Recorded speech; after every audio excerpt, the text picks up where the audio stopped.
Hey guys, it's your boy Frank here again with the Pause Reviews podcast, and I'm back this week with another paused repeat for you, another installment of a past episode repeated on this podcast. So this week I thought it'd be fun to bring back our conversation on Disney's Onward, which originally aired on April 30th of 2020.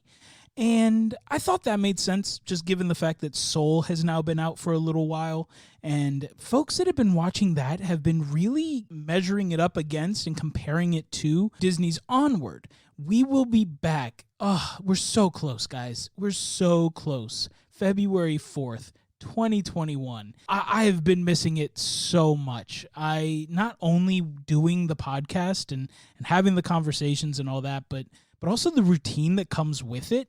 And if you've been following us on Instagram during the break, you'll know that not having that guidance and structure has really led me off the deep end. I have just been pouring through garbage pail reality television and really cheesy game show stuff, like the Fox masked stuff, the Masked Singer and Masked Dancer, and I Can See Your Voice. Like pretty much all the shows on Fox hosted by Ken Jeong.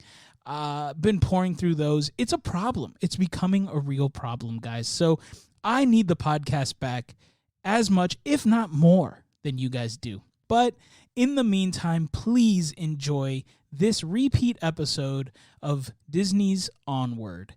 So, spoiler alerts, you've been warned, we're going to talk about it. Where can you watch it? This is one of the first ones we're doing that is free and clear for people who already pay for Disney Plus. So, if you have Disney Plus, you can watch Onward for free. It's included in the membership. If not, you can rent it for $5.99 or buy it for $19.99. Honestly, if you're going to rent this movie, just get Disney Plus. I think Disney Plus just for Disney alone, without ESPN or Hulu, I'm pretty sure is like $5.99 or $6.99.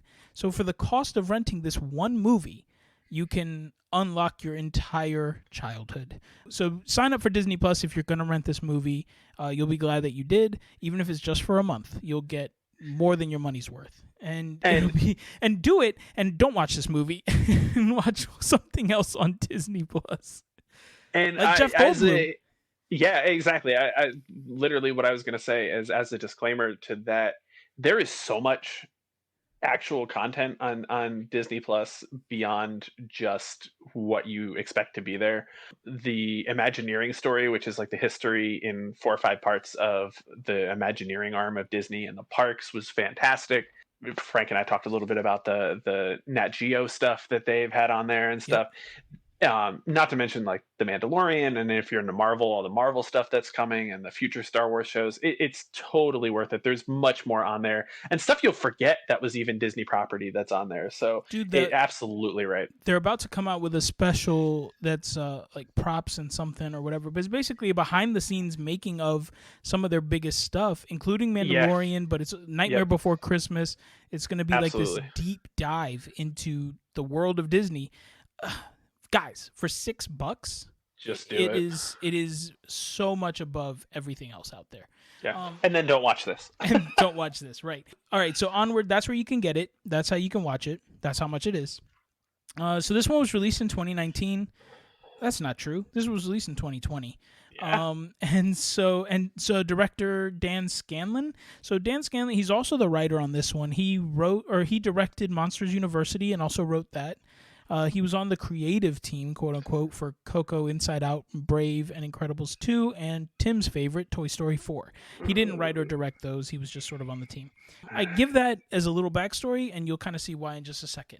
Budget. Okay, so budget for this one, we can't get solid numbers, but it's somewhere between 175 200 million, and the worldwide gross is only 103. This is kind of important. We'll get to it in a second. Yeah. This one's got Tom Holland, Chris Pratt, Julia Louis-Dreyfus, and Octavia Spencer. Those are kind of the big names.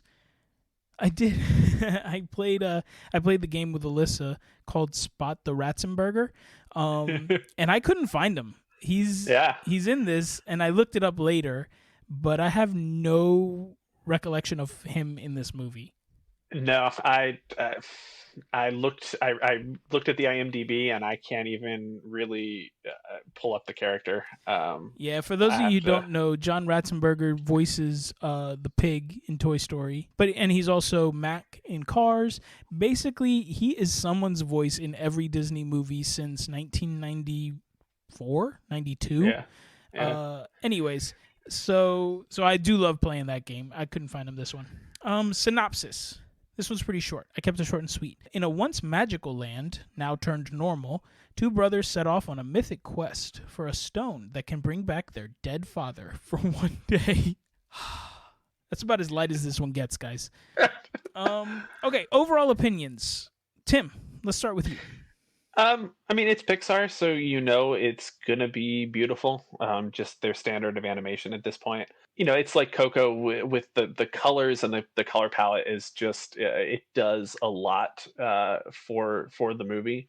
That said, I feel like the family dynamic, the whole kind of setup for this is getting a little narrow. Mm. Whereas Coco and Inside Out are much more relatable on a broad sense and help achieve all the feels that you get from those movies. I mean, this movie had moments of like awe, but I don't relate enough to what these characters are feeling in this movie as opposed to those other ones. So the beauty is there. I don't. To sum it up, I think my wife said it best when it was over. She goes, "That was cute." Yeah, I struggled with this one. Point blank, I didn't like it for a couple of reasons, and we'll dive into some of them. I do agree with you. I think it's gorgeous, and I think that's a testament to Pixar. Yeah, They were working on this and nothing else. In terms of the writing and the storytelling and that kind of stuff, I I remember when this came out, when this trailer hit, it felt very rushed. That was sort of the sense I kept getting, and I had a hard time really explaining what that meant. And I think I've sort of dialed it in a bit through some conversations between you and I and that kind of stuff, where this comes out right on the heels of Rise of Skywalker, but also Frozen 2. And Frozen yeah. 2 had so much lead time. And I feel like for the big releases, Moana, Frozen 2, Cars 3, Coco, we are sort of force fed advertising and marketing for these movies for years. I remember with Cars, for a long time, the only teaser was the logo and cars revving in sort of like this Days of Thunder style racing montage. Yeah. And that was all we got. And lightning flipping a million times and whatever. But that was forever before the movie came out. This one I didn't really see a lot except for when they dropped the full trailer and then the movie came out what seemed like a few days later. But again, right on the heels of Frozen 2. So while it looks amazing and it looks beautiful and definitely up to par with what you would expect from Pixar, in terms of storytelling, narrative, character development, that kind of stuff, I felt like the B team was on this one. And when we look at the writer director Dan Scanlon and his, well, yes, he was on the creative team of some of my favorites. Monsters University is certainly not up there, and this very much feels like and not to say Monsters University was, but this feels like one of those classic direct-to-video sequel type movies that Disney used to put out there. This is like on par with Simba's Pride or Jafar's whatever and on and on. Yeah. So yeah, this was definitely not my favorite for a lot of reasons. Yeah, I didn't actually think about it until we kind of put those pieces together, but it looks like the trailer to this dropped with Toy Story 4, so in May of 2019, so almost a year ago. That's so Is much more right. than I even thought. So when I thought about that, I did not see Toy Story 4 in theaters as much as I wanted to, but I'm glad I didn't. But I was actually at Disney World for a full week in October of 2019 over Halloween. And you're absolutely right. I did not see anything for this movie. I mean, you're talking Right. gift shops upon gift shops upon gift shops at Halloween. This sort of feels like a movie that you might want to push at Halloween, just because of the creature aspect of it. Like, Yeah, the I elves could, and the yeah, and the monster angle of it. but everything was Rise of Skywalker, everything was Frozen 2, everything was Moana, and I don't necessarily even recall seeing a billboard or an ad. I mean, you are in, and we stayed on Disney property. You are in that Disney bubble 100% for 7 days. And I don't know that I saw a single thing about this movie. Well, and that's I did not see Toy Story 4, not in the theater or otherwise. So I guess that makes sense. Well, I wouldn't have even been exposed to this trailer in Yeah. 2019.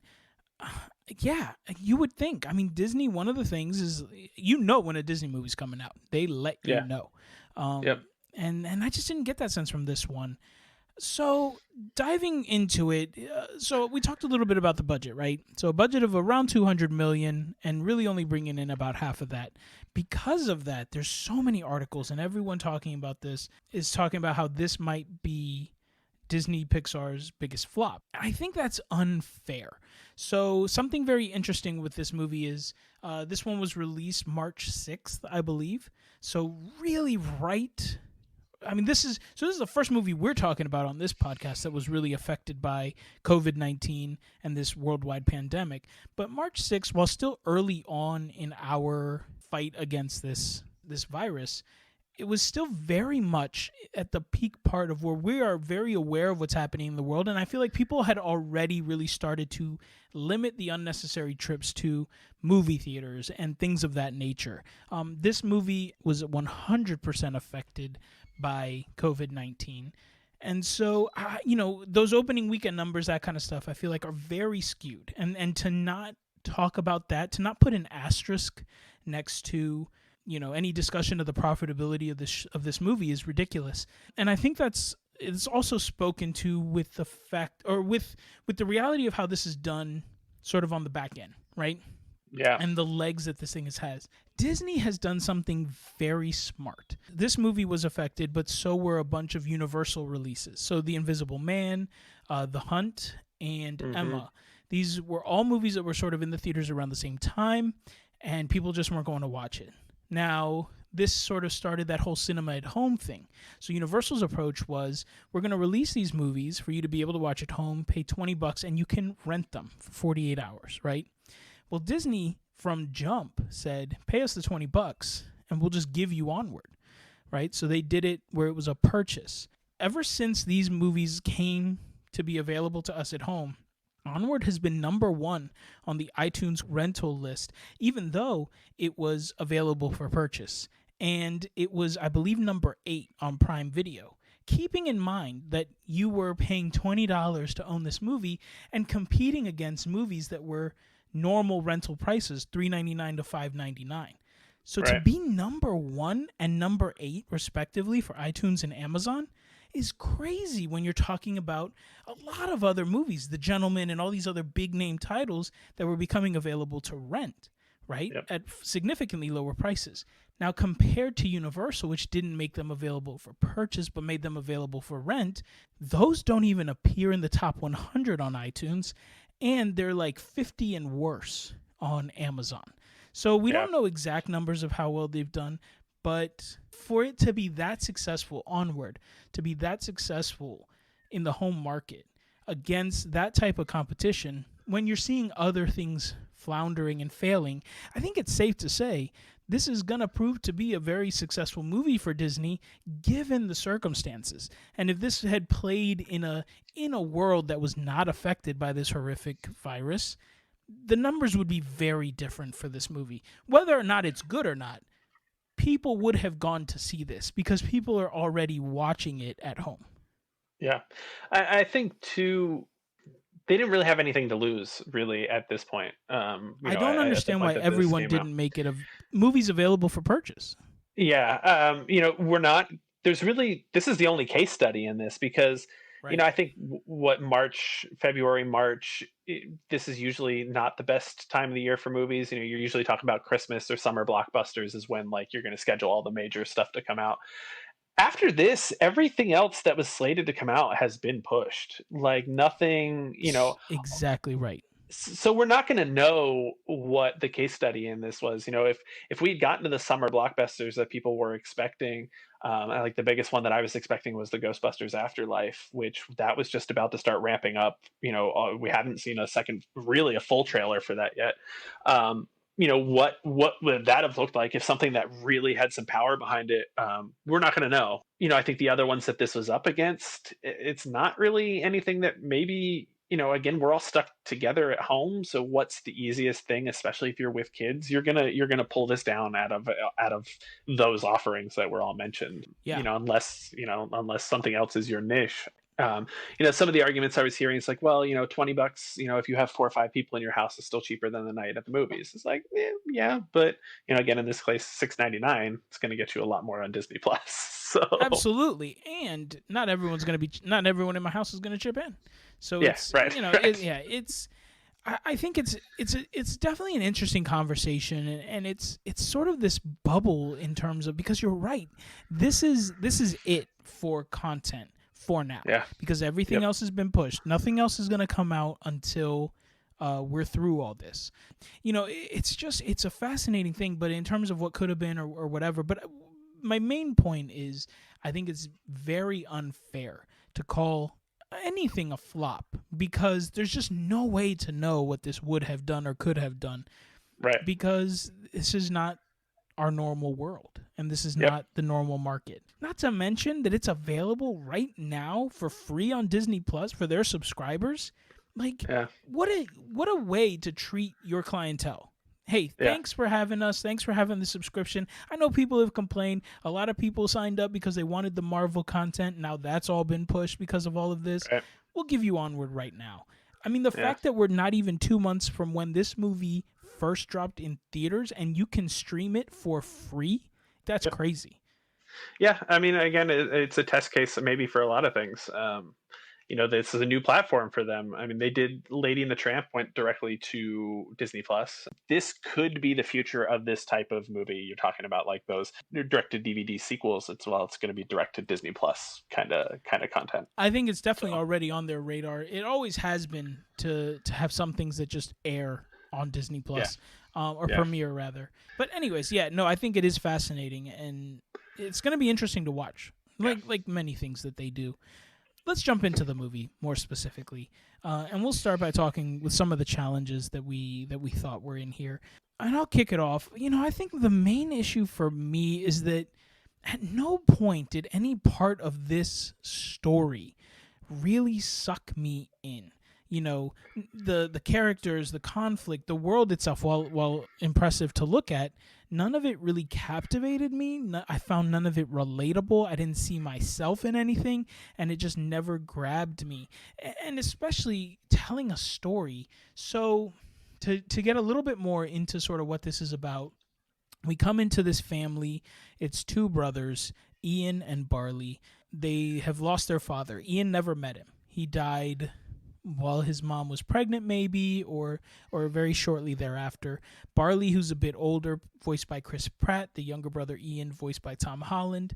Barley has some memory of his father, but still not much. And it's, they basically say he got sick. It's implied, cancer, something like that.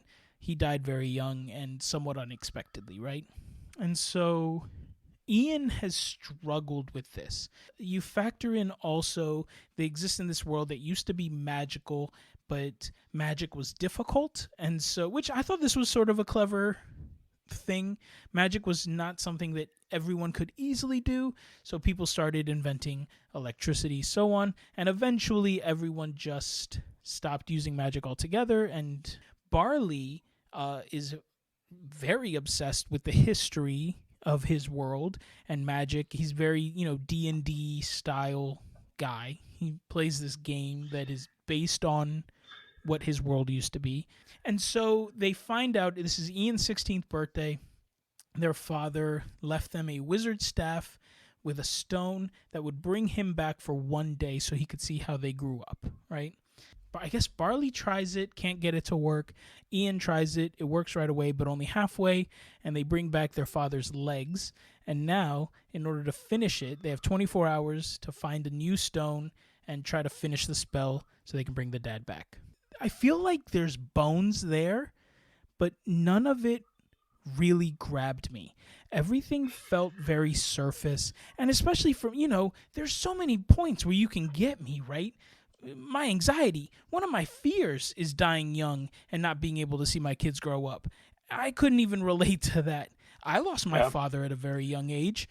Didn't relate to that. There were so many things where I felt primed to like this, and yet somehow I didn't. And I can't necessarily say exactly why, except just that everything felt very random.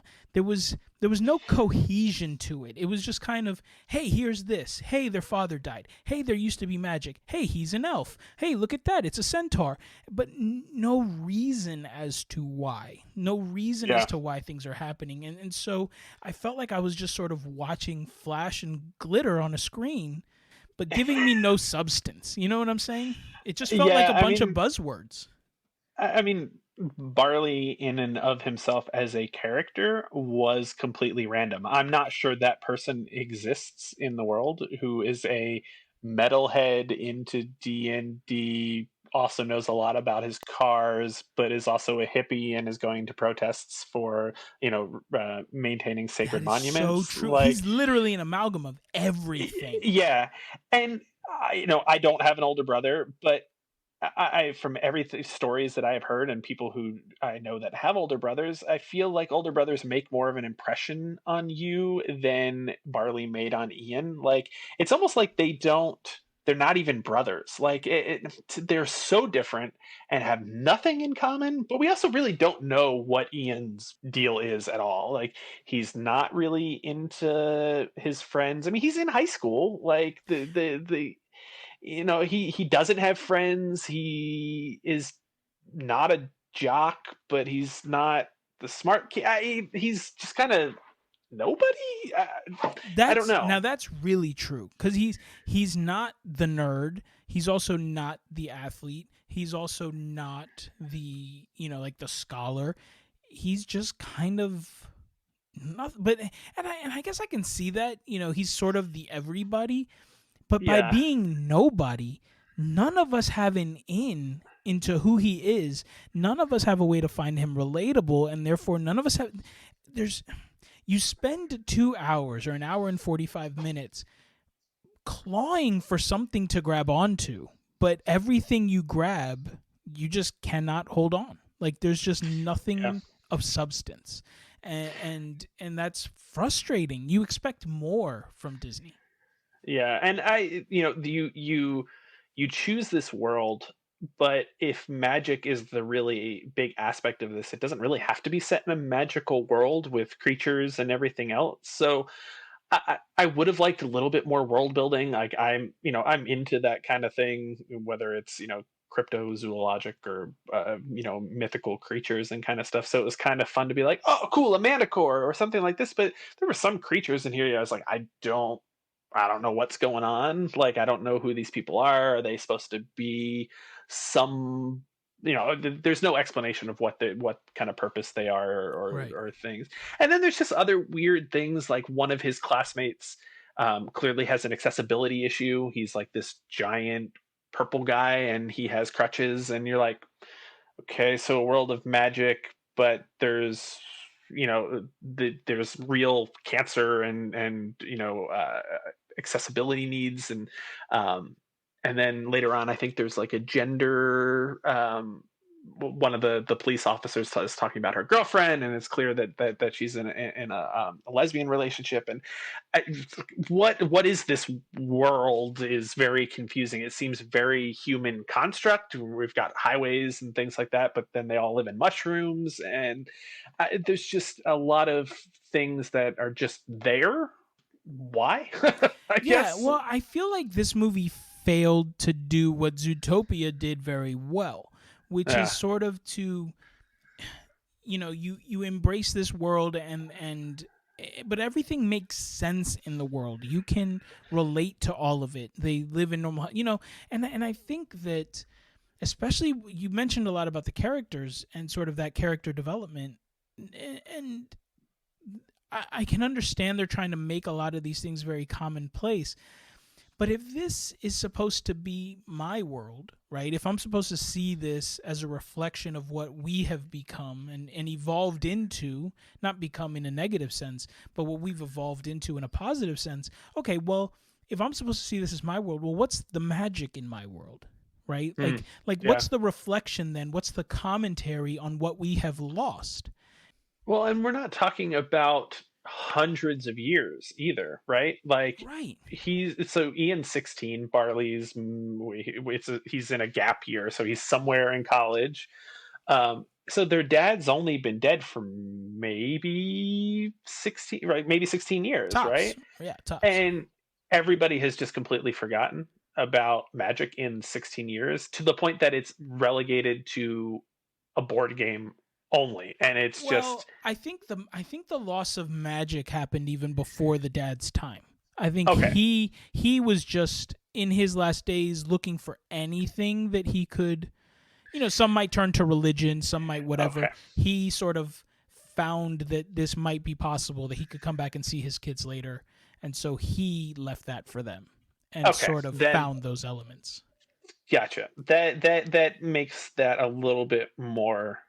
I was struggling with that because I Yeah, was just yeah, like, yeah. in that short amount of time, we've just Yeah, that is what completely we've forgotten it. defined. Like Right. and that's where it's been like, well, there were like That things would that you could be fix. So, like, like I just you have no memory of anything before 2004. right, Like right, that's all gone. right, right. But I think there's that I guess it's there, but it is that Barley's this activist, right? Where he's Mm-hmm. fighting against erasing history, and I'm not sure what that commentary is either. Like, he seems to be the only one that really cares, and uh, it yeah, I don't know. You've seen stuff like that in Wally, right? Like that whole movie is a commentary on big box stores and the destruction of the planet and things like that. And And it's like, obese America. yeah, right. And it's like they kind of started to go that way with this, but you're right. It's like, what is that thing that you're saying we've lost as a world or as a society that is that stand-in for magic? And I don't know. I don't know what that is. No, that's exactly it. And I think in its place they just kept dropping useless tidbits, things that I would hope led to something, but then they didn't, right? So like, Yeah. and Barley is the exposition for all of this. He's our guide. Yeah. He's the one that's most knowledgeable of magic and that kind of stuff, to the point where he's training his brother in something he can't do himself. But that aside, he's just constantly throwing out facts. So I don't know, is it a stepdad, is it a boyfriend? The I felt like boyfriend. I got Yeah. it both ways, right? Yeah. So is a centaur. So they're a family of elves, but the centaur is this cop. He'll just chime in. He goes, "Hey, did you know centaurs could run 70 miles an hour?" That never comes into play ever. Like his No. car doesn't break down, and then suddenly he digs deep and gets this primal to save the kids. Like he Runs could have chased lightning like fast. yeah, like he could have chased them down in the third act when they block the road with boulders. Like, Exactly. why not? I mean, same thing with the fairies. The fairies used to be able to fly, That was but my next now thing. 40 fairies take to one, whatever the number is, but they all drive a motorcycle. And you mean to tell me it like coordination for a bunch of little fairies to drive a motorcycle is easier than flying? Well, and Like, and even that, right. Like this is supposed to be things that are easier. Now again, he's like, now the fairy scene that did make it's me laugh. hilarious. So Yes. that's one of the highlights in terms of just those ridiculously hilarious characters. Yeah. But the point is then he's telling these fairies they can fly when they're in, and that's the other thing, right? When they're about to come crashing down to the earth because they've gotten in this massive motorcycle wreck, instead of splatting on the pavement, their bodies take over and they fly. Now suddenly they can fly. Does that play any role in this movie at all? Do the fairies, grateful for Barley's words of encouragement or whatever that caused them to regain this ability, make them find them later on in the third act and lead some charge? Like, do they all Avenger style like rally Right. together against this what we're going to find out is this dragon who's part of the curse of this stone. I know we're getting ahead of ourselves, right? But obviously there's a boss fight at the end. Like, do they all rally together? Do they all form this magical coalition for the first time? Are they all like tapped into their innate abilities? And we see it possible with the fairies. Like, and what? That's the first time any of them have been in danger to the point where flying might have saved them. And yet, Right. so there's all these throwaway moments that lead to nothing. There's a side mission. So the boys are on this mission to find the stone. And so they leave home with the legs of their father, and even that, we'll get to that. And it's supposed to be funny and endearing, but he has zero personality. There's no interaction between the legs and the sons that make me be like long for them to be together. It ends up just sort of being a montage of like Weekend at Bernie's style sort of slapstick humor, because they put like a stuffed animal body on him. I absolutely lost it though when they are being chased by the fairies and the dad's stuffed animal top body kind of falls out the window and lays like shaking his arm at Yes, traffic. that is funny. Was just pure brilliance. But yeah, I mean, there is no communication between them, and I guess the big bad of the entire movie is the race against time to get their dad fixed, Right. so they can spend whatever time with him. But I never even really paid attention to the passage of time. I never felt like they were under threat of anything. Right. You know. Well, and so while you have this main quest with the brothers and their father, you have this side quest with the manticore and the mother. Because what we find out is that even if the brothers find this stone, they're going to activate a curse that's going to bring some horrific dragon to life that only this special sword can kill. It's the manticore sword. So then we have this little side tangent of the mom and this manticore. So Julia Louis-Dreyfus plays the mother, and Octavia Spencer plays the manticore. And they're just driving in a Prius. They stop at a pawn shop. They find the sword. Everything just gets resolved very easily. Yeah. Right? You just don't care about any of it. It's all very, very weak. And it comes sort of to a head where we drudge through this poo storm of storytelling, and we get to the end of this journey where they have traveled 22 hours, right? Only to end up exactly back where they started. And this really bothered me because, again, it's not like the message was everything you needed is here, which I guess is kind of the message, but it's so poorly done. And so we've talked a lot about show me at the beginning what happens in the end, right? Yeah. And so this movie does that. It checks the box, but it does it not that well. So we see, and the reason why I think is because you nailed it. Barley is this like historical preservationist. And there's this random fountain that the cops are trying to keep him from protesting on because they want to destroy it. And it turns out that fountain is where this stone has been the whole time. Right. And so in the end, that's where the stone is. Boom. Showed me in the beginning, give it to me at the end, right? You can find it in any movie. Like, it is a staple of filmmaking, right? But it didn't make sense why Barley would have done that. And to then take me on this whole journey to bring me back there. So you can't really solve that by showing me at the beginning what's at the end. If what's at the end is the beginning, like, then the journey you just took me on meant nothing.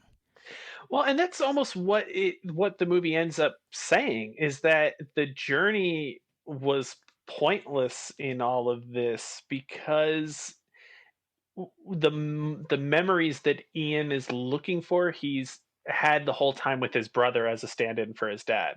And so he was never going to get anything. He has this whole list of things that he hopes to achieve in the hours that he has with their dad. And I just don't, what it ends up saying is like, oh, what did you need your dad for? You've had your brother here the whole time. You've just never been able to look past it. And the journey was kind of tangential to that. It just served as a mechanism for him to realize that his brother has been what he's wanted from his dad the entire time. And so it just kind of is like, no matter how they the journey just wasn't even important for that. I don't know. Well, but It's I guess it's important in the sense that like you, I like that you mentioned the checklist. He wants to play catch, and he wants to have a meaningful conversation, and he wants to tell him about his whole life, and he wants to do all this stuff, right? He yeah, checks all those boxes with his brother in the last 20 hours. right, They play catch on the giant Cheeto. They, right, have a laugh dancing with their dad's legs. They do all these things, right? But it's like, but you did all those things now. You haven't played catch right. with your brother as a kid. You didn't do all Yeah, these things. So you did miss out on having a father. You yeah, should that's want to true. see who he is. Like, That's a good point. and not to mention that you send me on this journey only then at the end it's like I want to know my dad. He is so hungry to want to know his dad that he'll have a conversation about his father with anyone who even remotely knows. He makes his brother tell the same story 100 times. He's asking his mom about his dad. He meets some guy in a fast food restaurant because he's wearing his dad's sweatshirt, and he's like, "Oh, I went to college with your father." And Who was he's randomly voiced by Wilmer Valderrama in like right. a 30-second cameo. And so that's so true. And so he is eager to take in as much info about his dad as he can possibly have. And then at Yeah, the end, when you've done all this to actually meet him, you decide that you don't need to, and it's more important that your brother gets the chance, which I guess I understand on a surface level, but it goes against everything you pitched me. And to then explain it away in that, "Oh, I got everything from my brother." Listen, I've got siblings. I'm here to tell you, nothing replaces a father. You know what I'm yeah, saying? Like, I would never expect my sister to be like, "I don't need a dad. I had my brother." And I did a lot for her and that kind of stuff when we had no one else. But in no way, shape, or form do I think I replaced that. And so yeah, to right. to to explain that away in a moment, I don't know. It felt the very little character that you gave me. It felt totally against that for him to Yeah, then just throw that away, like it didn't matter so much anymore, that he didn't yeah. need it. It just, I don't know. I just didn't buy it. Again, I couldn't sit with that. I couldn't relate to that. Well, and then just the whole boss battle too. Like you're on a quest, you know it's coming. You said it before. Like it's gonna happen. They know it's gonna happen from the beginning because they know there's gonna be a final scene. And for Barley to have been right about everything in every step of this journey, like about what road to take. They run into the gelatinous cube after he Yes. waxes poetic about it.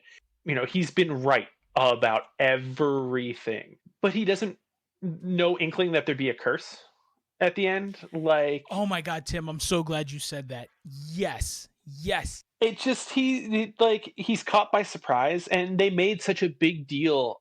And all of this is based off of his board game to a T, and he doesn't know about a curse. That is so spot on.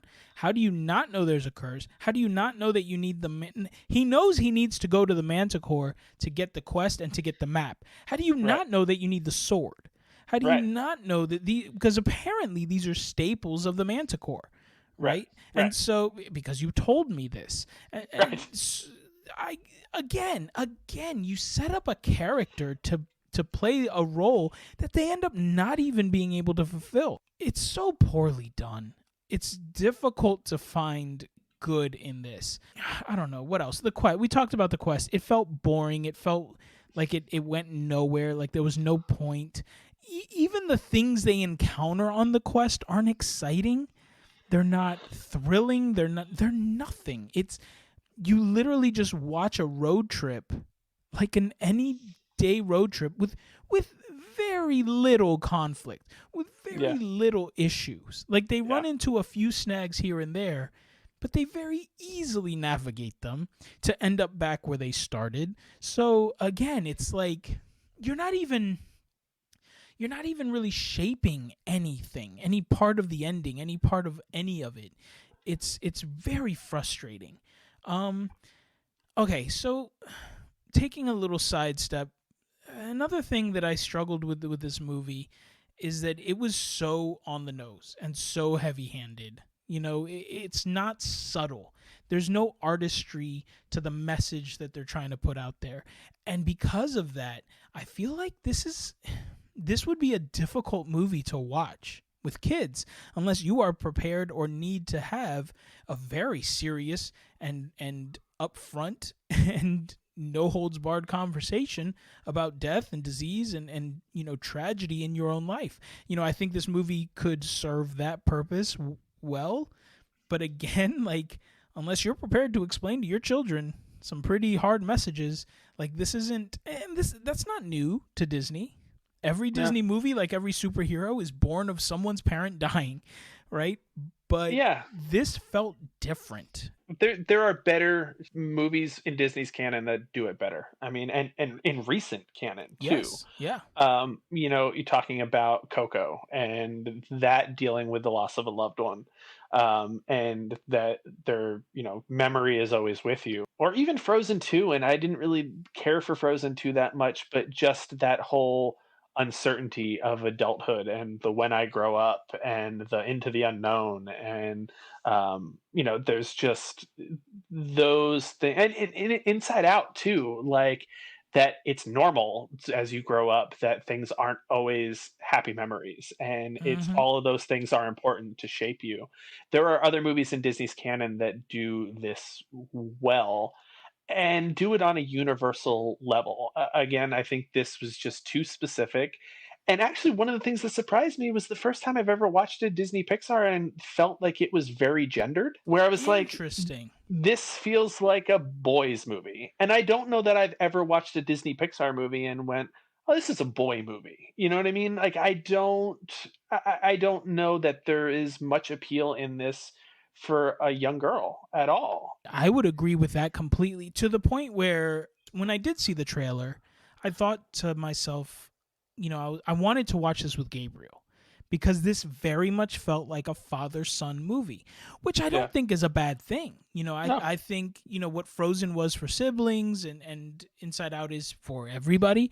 Right. It's, I thought, hey, great, this is a father-son movie, but so is Lion King, right? Yeah. But yet somehow it's very relatable to anybody. Yeah. I think I would agree with you completely that this is a father-son movie that really sort of says this isn't for you to a lot of people. Yeah, I felt like it was just heavy, and actually after we watched this is one of the few Disney movies I've ever seen where, like, we had to watch something after. Like, we had to put on some YouTube just to laugh a little bit because Yeah. it just really sits heavy. Not in Yeah. not in a good way, not in a comforting way, not in a relief kind of a way, or it's not like one of those movies that you would watch if you're dealing with something and then at the end you're sort of like that you feel good about yourself or you feel resolved in some way or whatever. You just kind of feel bad.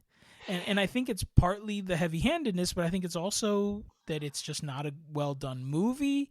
And it's kind of like you could eat a whole plate of food, but if there's no cohesion, if the meal doesn't make sense, where at the end you still feel hungry even though you're not, you couldn't put another piece of food in your mouth, but yet you feel like you didn't have them. And that's what I feel about this. Like, I felt like Disney gave me a plate of this and there was no cohesion, there was no plan to it. And so at the end, I still felt hungry for a movie, even though I can't bring myself to watch another second. And yet at the end, all of the characters are better off and in better situations for having gone through the movie. I guess. I mean, everybody seems resolved and happy. Ian's got friends now at the end, and we don't really know where Does Barley's he? off to. Suddenly he's like a teacher or something where he's talking about magic to a classroom Yeah. of people who don't necessarily. Not to mention, no one else has magic yet. It's not like No. we then open up on a world a few months later where people are starting to dabble. It's still Right. just him. And they're totally cool with their stepdad, mom's boyfriend guy Right. now, and he runs now, which is now when he took his hat Yeah, off right. and that mane went off, that was great. funny. But where was that when we needed it? Yeah, right. And I just the Manticore realized that instead of running a really cheesy restaurant, they're running a less cheesy restaurant. I don't really know. She Like, was the worst. She ends I up just exactly where she was, except she just starts a few more fires and has and no lets sleeves. yeah, and lets the fairies play darts in the restaurant now. I don't yeah. Um, yeah, everybody seemed a lot more better off for that journey than we did. So, Well, yeah, but again, I suppose some highlights. It was difficult for me to find some good about this movie. mm, I think the only things to say is there are some funny yeah, moments. We've talked about a few. Those are probably the only ones. You're yeah, going to get a chuckle or two here or there. I will say a highlight is the boss fight, right? Because yeah. the Manticore tells this story of this epic curse and this demon dragon or whatever. And so this thing starts to come together by essentially destroying the school, and the school are the dragons. And then, it rips chunks of concrete and whatever to form its body around this glowing orb that is its heart, essence, Hard. whatever. That's the thing you Yeah. have to stab with the Manticore sword. And when this thing comes together and turns around, and they have this cartoony dragon on the side of the building, like the mascot, and when it turns around and it has that face, I thought, I mean, I almost wet my pants. That was It's so great. hilarious. Yeah, yeah, that's a highlight moment. And Um, there's that part where it's it pops out parts of the dragon face above its eyeballs and uses those as eyebrows was just yes, amazing, just to add some emotion to this like expressionless face. yeah. And the sound effect that they gave the dragon's roar like just sounded like a cement truck full of cinder blocks and metal rebar. Like Oh, it that was is a true. wonderful sound effect. I thought it was Yeah, hilarious. It was considering how great. this thing is made up. Yeah, it was great. It was great. And I do think while it's lacking, I think the reveal moment of the brotherly love and the realizing what you had and that kind of thing, I think that played well.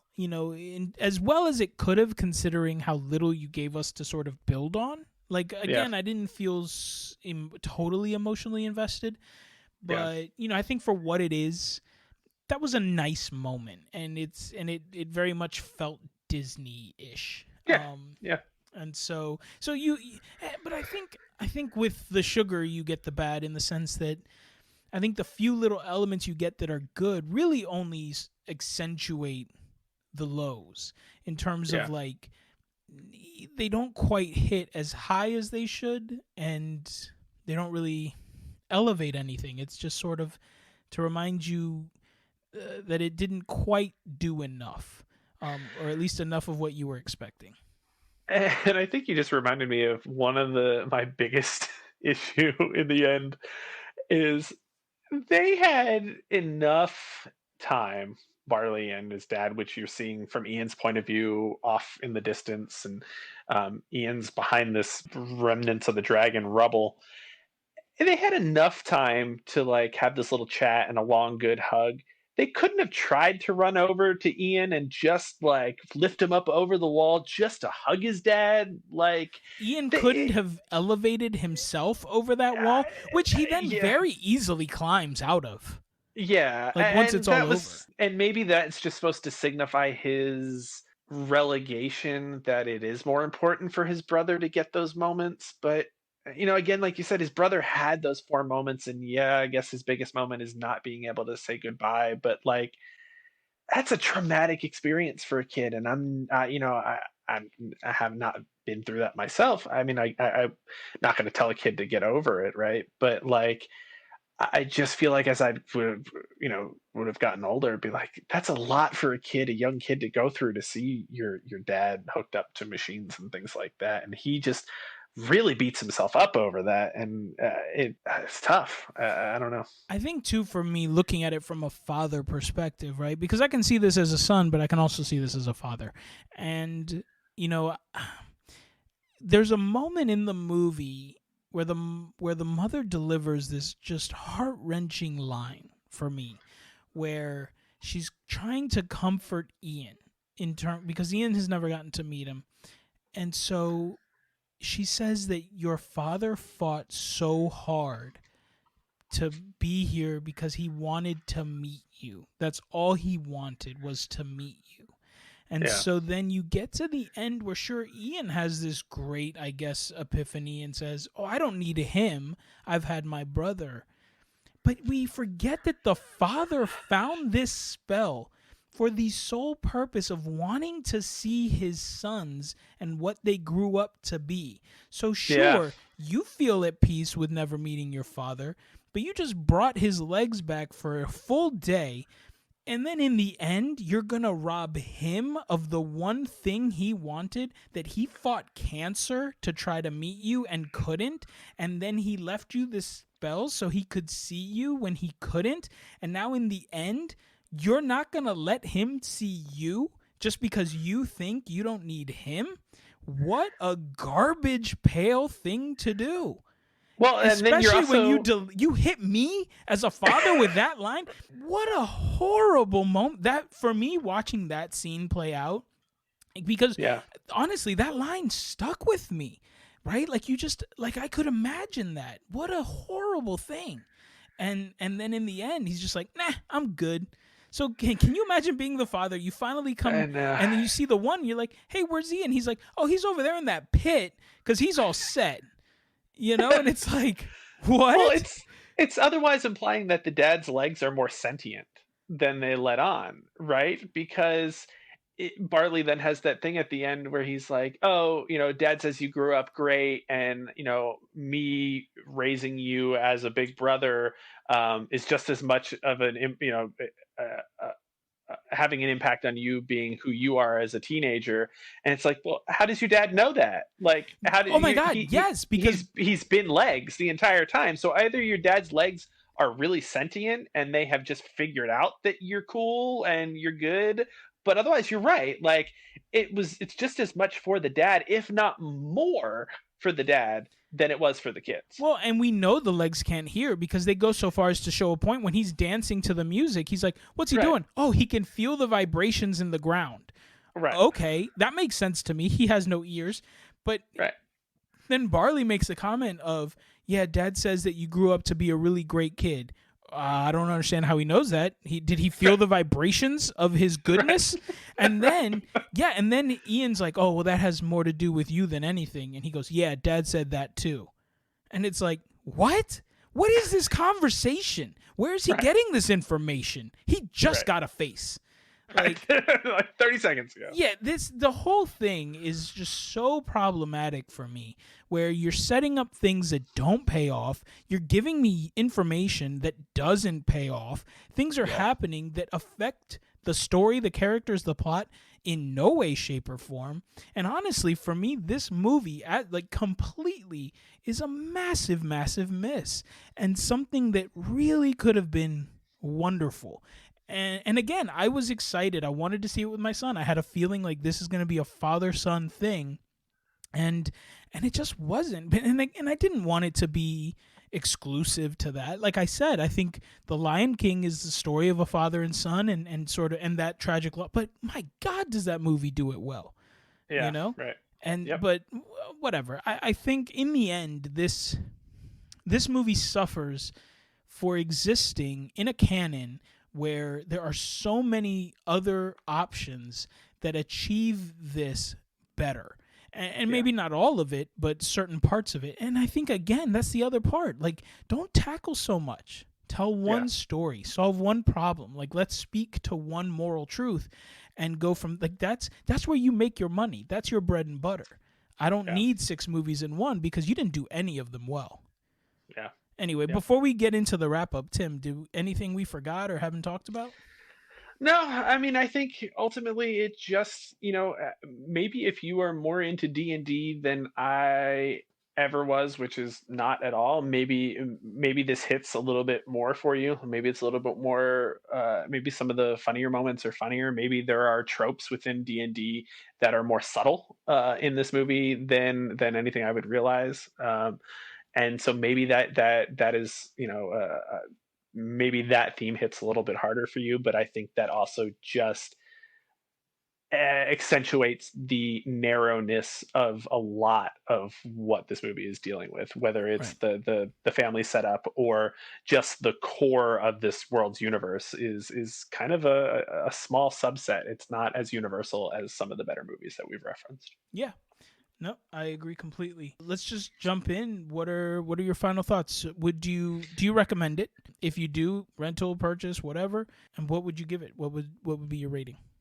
I would say 4 of 10. It's Disney and Pixar, so I mean, it's kind of like a bad day in Florida beats a good day anywhere else sort Oh, that's of interesting. thing. Yeah, yeah, yeah. It's you're not necessarily ever gonna hate yourself unless it's Toy Story 4.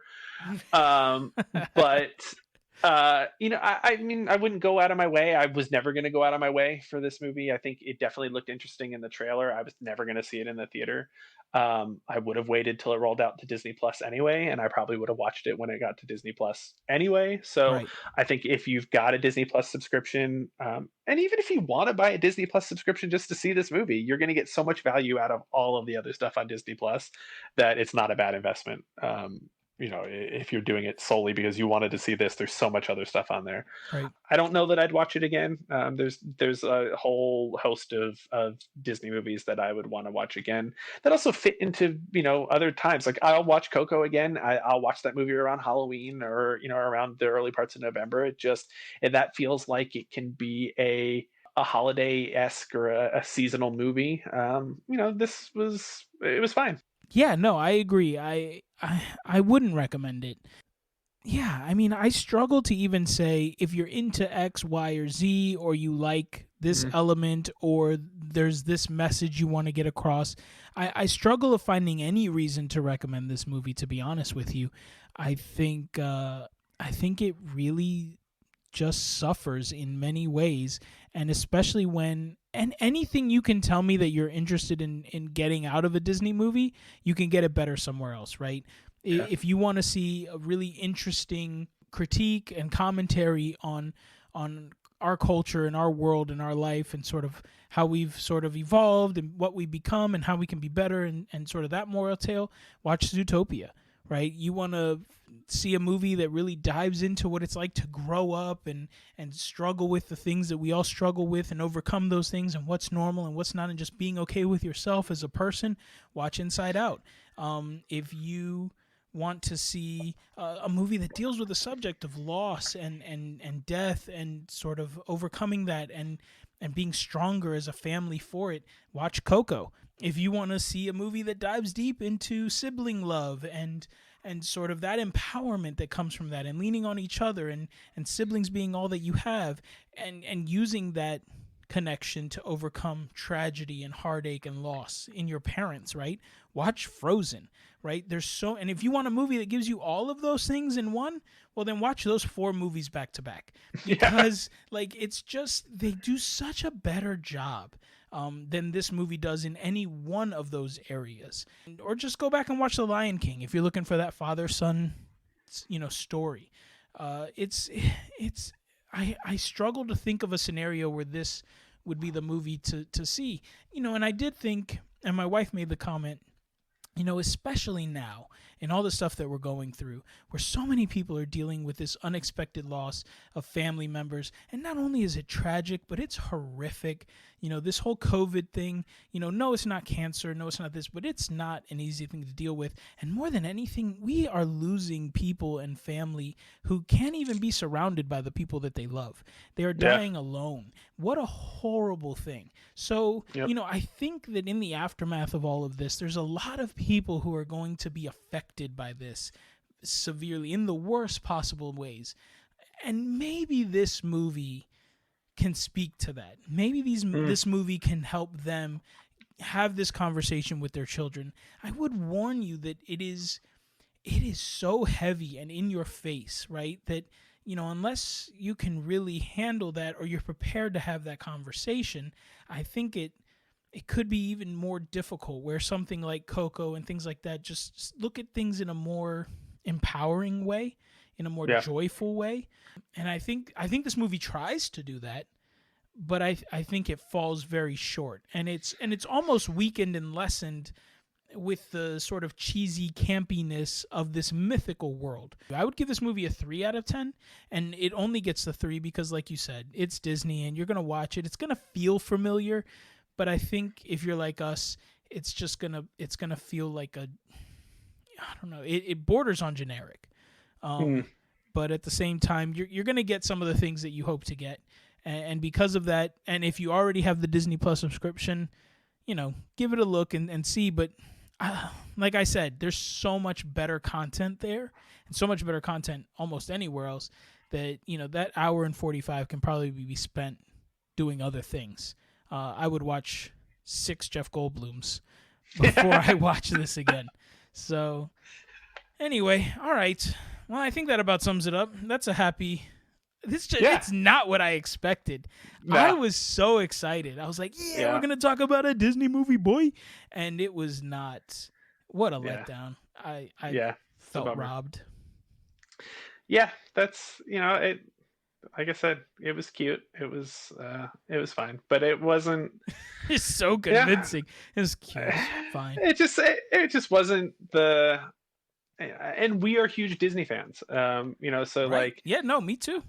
Again, on the heels of Coco and some of that other stuff. Coco makes me weep openly, and that's my thing. Like, for this movie to not make me do that, when you appeal to me in so many ways, I'm a father. I got kids. I've lost a father, so it's like I didn't bat an eye, but Coco makes me cry like a child. And Inside Out made me feel more for an imaginary cotton candy elephant man that cries candy. Oh, yes. In the half an hour that character has screen time than anything in this entire movie. So check it out if you're interested. Let us know what you think. I honestly can't thank you guys enough. We love any comments that we get, any questions that we get, any recommendations or requests. Game for all of it. I might razz you a little bit, but honestly, love that content. So keep it coming. You guys know where to reach us on the website, Facebook, Instagram, Twitter at Paused Reviews. Let's see what we got coming up next. Next week is a full fan request week. We're going to be doing True Romance, which was a recommendation and request made by one of our listeners. And what else? Yeah, man, I think that's about it. So you know where to find us. Keep on listening. As always, thank you for joining us. I am your host, Frank. Wash your hands, everybody. Keep your social distance, and we'll see you next week. We'll see you next week. Thanks again.